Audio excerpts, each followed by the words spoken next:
When it comes to horror movies, not every shrill shriek from its stars is fake. More often than not, production on a thriller pick is as smooth sailing as any other genre film, but every so often, the fright factor bleeds over into real life. In the cases of these scary movies, some of their cast members were left shaken by what they'd experienced on set. A Clockwork Orange. Stanley Kubrick's highly controversial adaptation of A Clockwork Orange is disturbing enough for the viewer, let alone for the actor who starred in it. I've taught you much, my little droogies. For the famous brainwashing scene in the film, lead actor Malcolm McDowell allowed his eyes to be pinned open for every take. Unfortunately, McDowell didn't leave unscathed. The physical torment caused him to suffer from temporary blindness and a scratched cornea, and it took decades for him to be able to watch the film and actually enjoy Kubrick's work. I would like to smash them.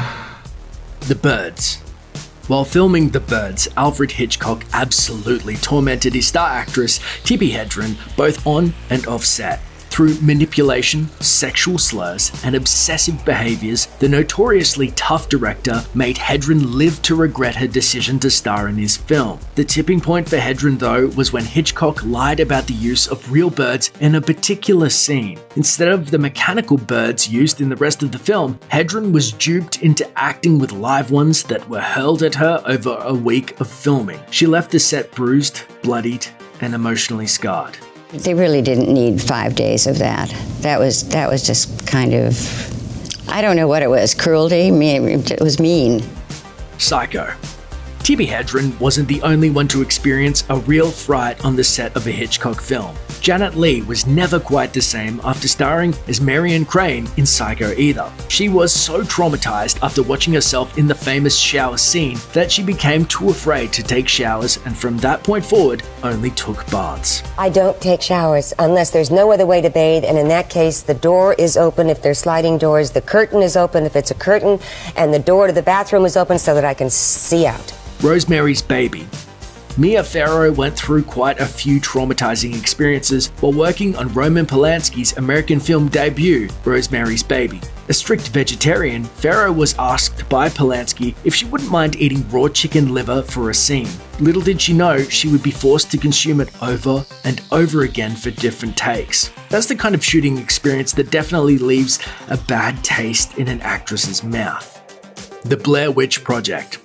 While The Blair Witch Project is a movie that's probably laughed at more than it actually scares people nowadays, the disturbing ways in which the directors haunted the cast are frightening enough on their own. Filmed over an 8-day camping trip, there was little interaction between the cast and directors. Sure, they had daily meetings to provide the actors with more supplies and instructions for where to go next, but the trio that starred in the pick were mostly on their own.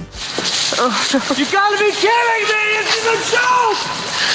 To authentically scare the cast, directors also stalked the actors during the day, rattled their tents while they were sleeping at night, and intentionally gave them less food as the days progressed, so they became more and more angry and exhausted. The Exorcism of Emily Rose. Jennifer Carpenter might have been fine with all the sinister surgical procedures going down on Dexter, but the actress got a case of the spooks during the production of The Exorcism of Emily Rose. While she was filming the religious thriller, some strange things started happening to her after hours. She told Dread Central, 2 or 3 times when I was going to sleep, my radio came on by itself. The only time it scared me was once because it was really loud and it was Pearl Jam's Alive. She wasn't the only one to experience such supernatural phenomena on the set either. Co-star Laura Linney's television repeatedly turned itself on at night during this shoot. Carpenter later chalked up these happenings to some electrical issue with the hotel they were staying. My stereo would come on really loudly, and I wasn't listening to it loudly. I didn't even know. I don't know if there was a short in the plug or what, but it happened. But she was also really glad the clock didn't read 3 a.m. when it happened, since that was such a horrifyingly significant time in the movie. The Conjuring.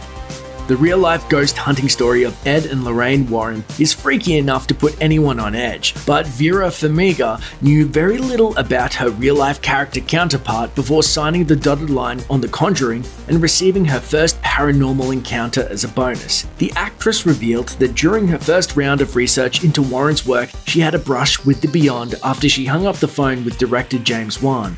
As she told Cinema Blend, she opened her laptop to find 3 digital claw marks from the upper right diagonal to the lower left. Those marks would make a second unsettling arrival in Farmiga's Conjuring experience the day after she finished shooting the first film and returned to her home in New York. She woke up to find a similar set of markings on her thigh. She explained, "It was these 3 very distinct, what looks like claw marks that long nails or thin fingertips could make."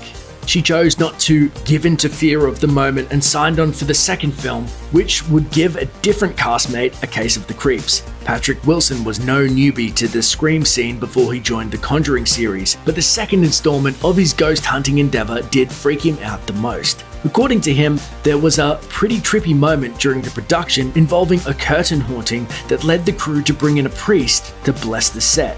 He told Metro, "It was a huge curtain that went from the floor to the ceiling, which was sort of waving violently, and there was no door open or fan on. No nothing. You didn't even hear any air, but you watched these curtains sort of violently going." Wilson considers himself a skeptic, but all of his supernatural screenplay may have gotten the better of him at this point because he's admitted to believing his own house may be haunted now. He told The Independent, "I've heard people on 2 different occasions say they've heard kids' laughter in the middle of the night in my house." Talk about taking work home with you. Thanks for watching. Click the looper icon to subscribe to our YouTube channel. Plus, check out all this cool stuff we know you'll love too.